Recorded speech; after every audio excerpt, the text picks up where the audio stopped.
Okay, first let me say this is an ongoing hot topic within the Muslim community, and I don't know if we'll ever completely agree on this, but just from my perspective as a Muslim woman, I believe that the Quran directs Muslim women to cover themselves when they're in public.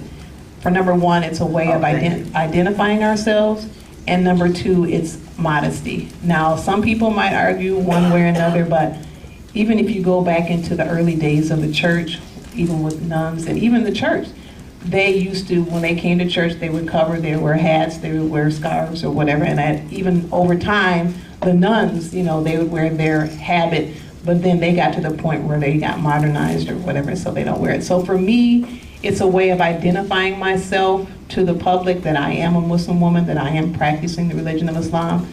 Some people might say, well, you know, if you get to know me, well, I want you to know right away that I'm a Muslim without having to ask anything. And I think for me, it's not only an identifier for the people outside, but it also helps me to make good choices for myself because I know I'm representing something which is about God.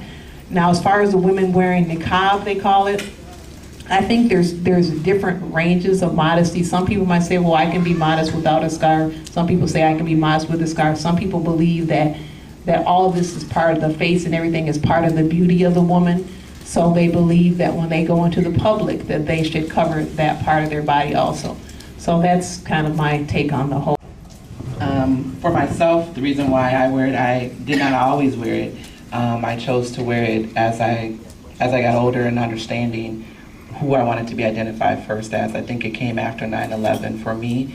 I was in a tough situation, and then I really had to identify with who I wanted to be at that time. I was in the military at the present time, so when 9/11 happened, it was a challenge for me to either say, yes, I'm Muslim, no, I'm not Muslim.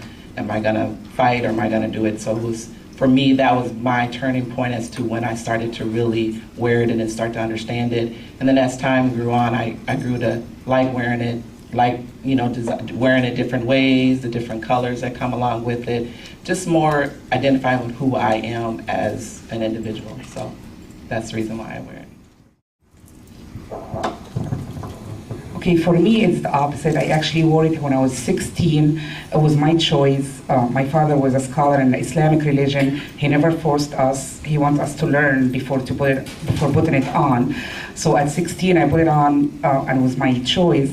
I came here at age 20, and September 11 happened a few years after, and I decided to take it off because I was tired of a lot of people judging me because of the scarf. Not trying to know me or learn about me, they're just judging me because of the scarf. And there's a lot of misconception about it. You know, a lot of American mix the culture with the religion, so I get a lot of like, are you Somali? You know, why are you wearing it? Is your husband making you? Is your father making you? And when I took it off, actually, I was a nurse at a clinic, and one older lady asked me, I thought if you take it off, you get stoned. So, it was kind of, for me, it was kind of like I wanted people to know me as a person, not just because of the scarf, you just judge me or misjudge me. In my journey in Al-Islam, I actually started off being very strict. I didn't wear pants for maybe 3 years, and I made my own skirts and very covered. And I kind of grew to a point where I have a different understanding about what the hijab means. We say scarf, some say scarf, we call it a hijab. It's also known to be a kimara as well. For me, the more I got to know about myself as an African woman, the more I understood that this has been around as a practice in our culture pre-Islam, if you will. So the context for me is very important. I think in those times, people covered their hair for different reasons. Part of it was protection from the sun, you know, so it doesn't burn your hair, different things. And it's always been a symbol of pious women, pre-Islam. I just want to make sure we're aware of that. And knowing the context of how this religion was revealed to the Arabic culture is also important. And the conditions of those people that this religion was revealed under. And why a certain set of rules or recommendations had been put under these people to help civilize them, and covering of the hair was one. And so part of that was due to how women have had a tendency to use their beauty to lure men in, and your hair would be one of the ways, you know, how you do your hair and, you know, your face. And so part of that covering was about bringing themselves to a level of being modest and not using their beauty, you know, to trap men or lure him, etc.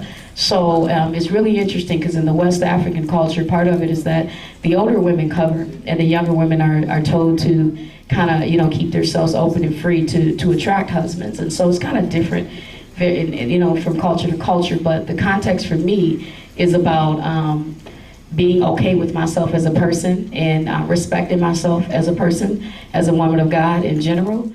Okay, I would like to address the question about wearing the scarf in the job. Personally, I mean, one of the things about being a Muslim is you try to be fair. And if I were in management and I had a person that would sometimes wear it and sometimes not, I would not allow them to wear it. Because you need to be consistent. Now, if you say, the reason I'm wearing it is because it's part of my religion, then you just need to do that. Now, if you say, well, sometimes I like to cover my hair and sometimes I don't, that's different. But I think you need to be consistent. So in the case of a person that covers all the time and firmly believes that's part of their faith, I would definitely be on their side and say, you know, this is part of their religion, this is how they feel, this is really a strong commitment that they have. Then I would support that. They had a situation like that in a woman that worked at Disneyland.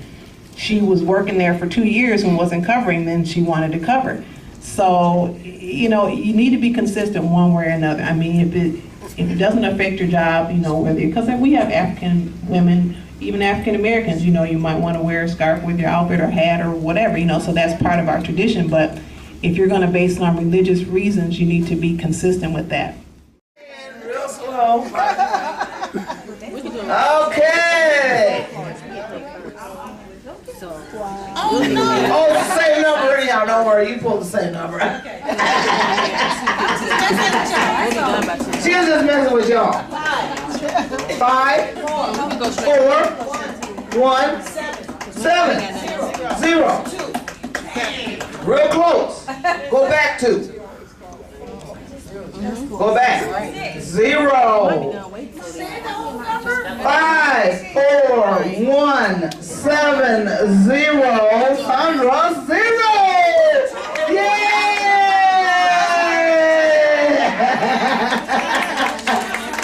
All right.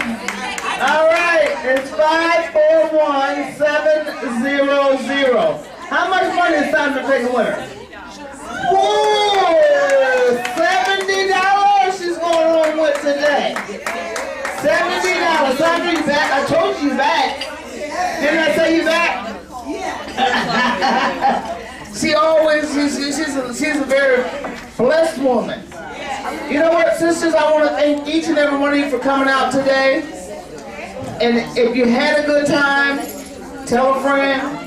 And if you didn't have a good time, tell me. In the meantime, drive safely going home. We love you. And we'll see you next month.